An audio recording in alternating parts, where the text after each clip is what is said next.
Hello guys, आप लोगों का फिर से मेरे यूट्यूब चैनल पर स्वागत है। और मैं उम्मीद करता हूं कि आप स्वस्थ होंगे, मस्त होंगे। तो आज हम लोग पढ़ने वाले हैं प्रकाश वाले चैप्टर को। फिजिक्स वाले सेक्शन में पढ़ेंगे हम लोग प्रकाश वाले चैप्टर को। प्रकाश वाले आज का जो चैप्टर है वह सेकेंड वाला जो फर्स्ट वाला जो वीडियो है, फर्स्ट वाले वीडियो का जो 40 क्वेश्चन हम लोगों ने किया है, उसके बाद के जो क्वेश्चन हैं उन्हें हम आज लोग करेंगे। हम लोग इसमें पहला देखते हैं, अंतरिक्ष यात्री को आकाश का रंग दिखाई देता है तो काला दिखाई देता है।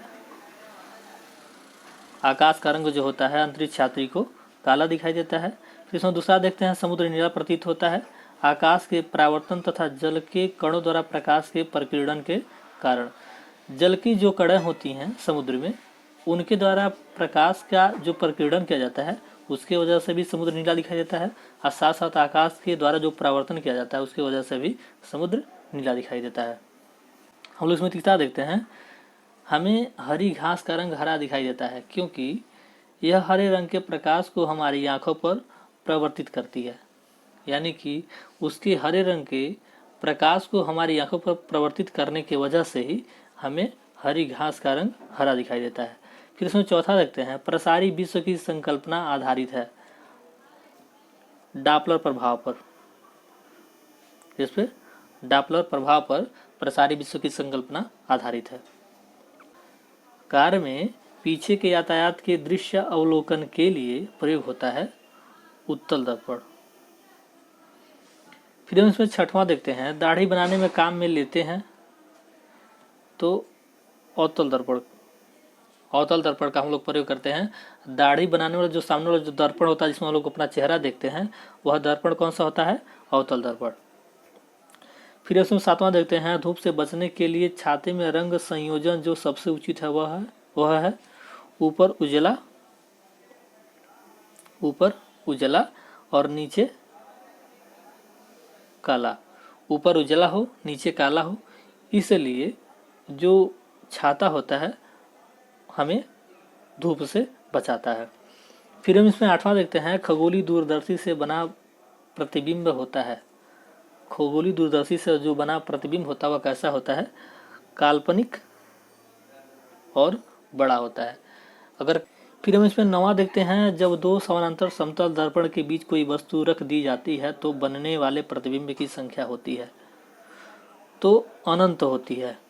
आप कभी किसी कपड़े वाली दुकान में जाना जहाँ पे अंदर जहाँ कपड़ा हम लोग मापते साधते हैं, देखते हैं क्या छोटा का कैसा बड़ा है, कैसा रंग है, थोड़ा शरीर पे खुले, तो उसके लिए जो रूम होता है उसमें हम लोग जाते हैं तो चारों तरफ शीशा लगा रहता है। तो उसमें देखते हैं कि हजारों प्रतिबिंब दिखाई देती हैं, बहुत ही प्रतिबिंब दिखाई देती हैं। तो वैसे ही यहाँ पे एक क्वेश्चन है, वही बात पूछा है। फिर उसमें 10वां देखते हैं, प्रकाश के एक बिंदु स्रोत को दो समानांतर समतल दर्पण के मध्य रखने पर बनेंगे अनंत प्रतिबिंब। ऊपर वाला क्वेश्चन है, नीचे वाला क्वेश्चन।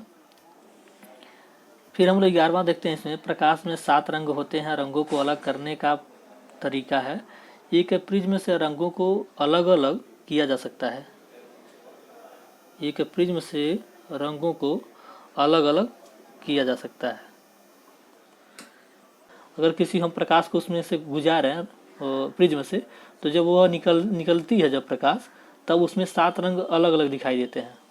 ठीक, तो हम लोग अब देखेंगे 12वां, जब धूप वर्षा की बूंद पर गिरती है तो इंद्रधनुष बनता है। इसके लिए जो भौतिक परिघटना जिम्मेदार है वह है परिक्षेपण, अपवर्तन एवं आंतरिक परावर्तन।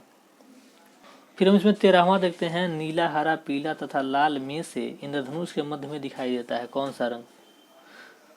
आप कभी गौर कीजिएगा, उसमें हरा रंग दिखाई देता है मध्य में। हम लोग देखेंगे अब 14वां, इंद्रधनुष के दोनों सीमांत वर्णपट्ट होते हैं। जैसे जब हम लोग रेनबो बनाते हैं तो उसमें देखेंगे सबसे ऊपर सबसे नीचे कौन कौन सा रंग होता है? तो बैंगनी और लाल। बैंगनी रंग एक छोर पे होता है, दूसरे छोर पे लाल रंग होता है। फिर हम इसमें 15वां देखते हैं, यदि कोई व्यक्ति पानी भरी बाल्टी में पड़े एक सिक्के को देखता है तो उसे सिक्का अपने वास्तविक स्थल से अपेक्षाकृत निकट लगेगा। ये तो हम लोग प्रैक्टिकल किए ही हैं।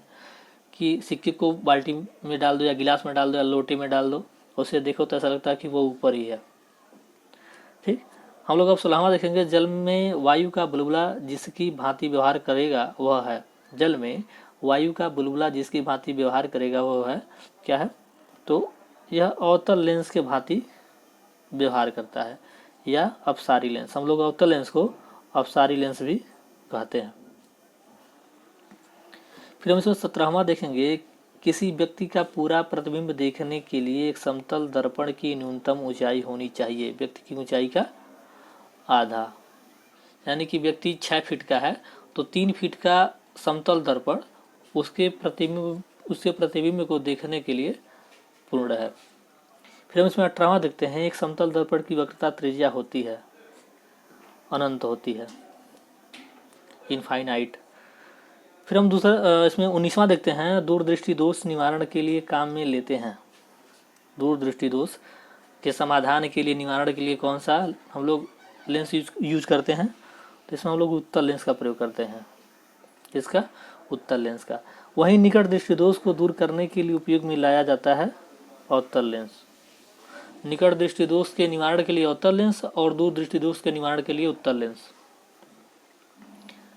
हम लोग इसमें 21वां देखेंगे। जब एक व्यक्ति तीव्र प्रकाश क्षेत्र से अंधेरे कमरे में प्रवेश करता है तो उसे कुछ समय के लिए स्पष्ट दिखाई नहीं देता, बाद में धीरे धीरे उसे चीजें दिखाई देने लगती हैं। इसका कारण है पुतली के आकार में परिवर्तन, रडॉप्सिन का विरंजक व पुनः विरंजन होना तथा आंखों का अंधेरे के प्रति कुछ समय में अनुकूलित होना। तो पुतली के आकार में क्या होता है? परिवर्तन होता है। साथ ही रोडोप्सिन जो इसमें तत्व पाई जाती है आंख में का विरंजक व पुनः विरंजन होना निकलने लगता है। आंखों का अंधेरे के प्रति कुछ समय में अनुकूलित होना, यानी कि बाद में हमें चीज़ें स्पष्ट रूप से दिखाई देने लगती हैं। फिर हम इसमें 22वां देखते हैं। पढ़ने में काम आने वाले ग्लासेस बनते हैं उत्तल लेंस के। इसके उत्तल लेंस के, यानी कि पढ़ने वाला जो स्टूडेंट होता है या हम लोग कभी देखते हैं वृद्ध लोग क्या करते हैं, एक लेंस ले लेते हैं हाथ में, डंडी में फंसा रहता है, उससे पेपर पढ़ते हैं। तो जो लेंस होता है वह क्या होता है? उत्तल लेंस। हम 23वां। समान फोकस दूरी वाले कांच के 2 लेंस जिनमें एक उत्तल तथा दूसरा अवतल लेंस है एक दूसरे से सटाकर रखे गए हैं, इसी युग्म है, यहाँ पे युग्म है ये, का व्यवहार होगा कांच की समतल चादर की भांति। 24वां देखते हैं। अस्पष्ट दृष्टि की न्यूनतम दूरी होती है 25 सेंटीमीटर। अस्पष्ट दृष्टि की न्यूनतम दूरी होती है 25 सेंटीमीटर। इसमें हम 25वां देखेंगे। अब आंख के लेंस की फोकस दूरी परिवर्तित होती है सिलियरी मांसपेशियों के शिथिलन एवं संकुचन से, यानी कि जो सिलियरी मांसपेशियां होती हैं आंखों में, उनकी संकुचन, उनके फैलाव से, उनके संकुचन से ही हमें आंखों का जो फोकस दूरी होता है वह परिवर्तित होता है, घटता बढ़ता रहता है। अब हम देखेंगे 26वां। लेंस की शक्ति मापी जाती है डायोप्टर में। अब हम देखेंगे 27वां। यहाँ पे डायोप्टर क्या है? डायोप्टर लेंस की शक्ति मापन की इकाई है। डायोप्टर लेंस की शक्ति मापन की क्या है? इकाई है। अब हम लिखेंगे 27वां। तो यदि किसी ऐनक के लेंस की पावर 2 डायोप्टर हो तो इसकी फोकस की दूरी होगी 50 सेंटीमीटर, यानी कि P बराबर 1/f। 1 क्या है यहाँ पे? मीटर में। अगर इसे हम सेंटीमीटर करें तो ये हो जाएगा 100। क्या हो जाएगा? 100 हो जाएगा। P बराबर यहाँ पे 2 दिया है तो हो जाएगा F बराबर 100/2, यानी कि F कितना होगा? 50 सेंटीमीटर। अब हम देखेंगे 28 नंबर क्वेश्चन। मनुष्य की आंख में किसी वस्तु का प्रतिबिंब जिस भाग पर बनता है वह है, तो क्या है? दृष्टिपटल या रेटिना।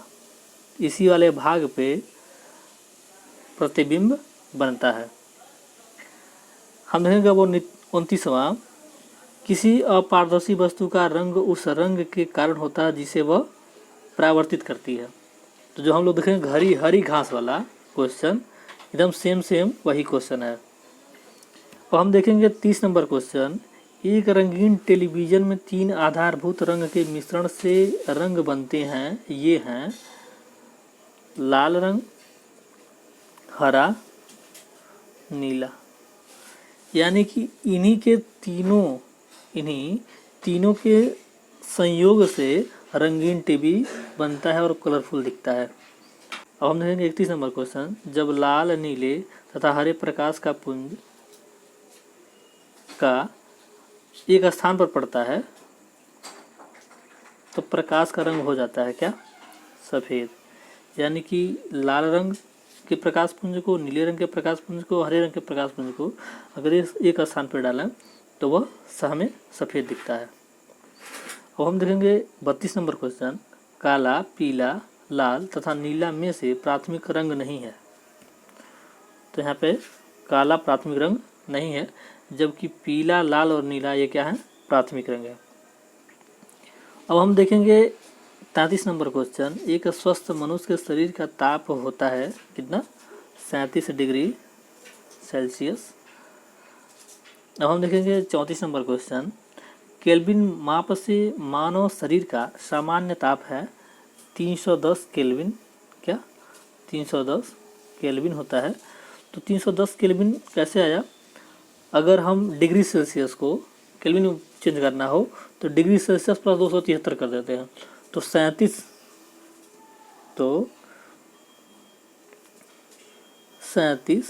प्लस 273 केल्विन को जोड़ेंगे तो आ जाएगा 310 केल्विन। अब हम देखेंगे 35 नंबर क्वेश्चन। गर्म करने से विस्तारण एक पदार्थ का घनत्व घटा देता है। अगर पानी को हम ठंडा रखें और पानी को 100 डिग्री सेल्सियस टेम्परेचर पे गर्म कर दें तो ठंडे पानी का जो डेंसिटी होगा वह ज़्यादा होगा, जबकि गर्म पानी का जो डेंसिटी होगा, घनत्व होगा, वह कम होगा। अब हम देखेंगे 36 नंबर क्वेश्चन। जब बर्फ़ पिघलती है तब आयतन घटता है। तो समान चीज़ है ये, बहुत इसमें कोई रॉकेट साइंस नहीं है, आराम से जाना जा सकता है कि जब बर्फ़ पिघलती है तब आयतन घटने लगता है। ये वीडियो यहीं पर अब समाप्त हो गया। तो मैं उम्मीद करता हूँ कि आपको बहुत बढ़िया समझ में आया होगा। तो ये वीडियो बहुत ही यूजफुल है और इसे आप 2 बार 3 बार 4 बार देखेंगे तो बहुत बढ़िया से समझ में आने लगेगा। तो हम लोग यहीं पे वीडियो को समाप्त करते हैं। अगर वीडियो आपको अच्छा लगता है तो वीडियो को लाइक कीजिए, शेयर कीजिए, सब्सक्राइब कीजिए। धन्यवाद।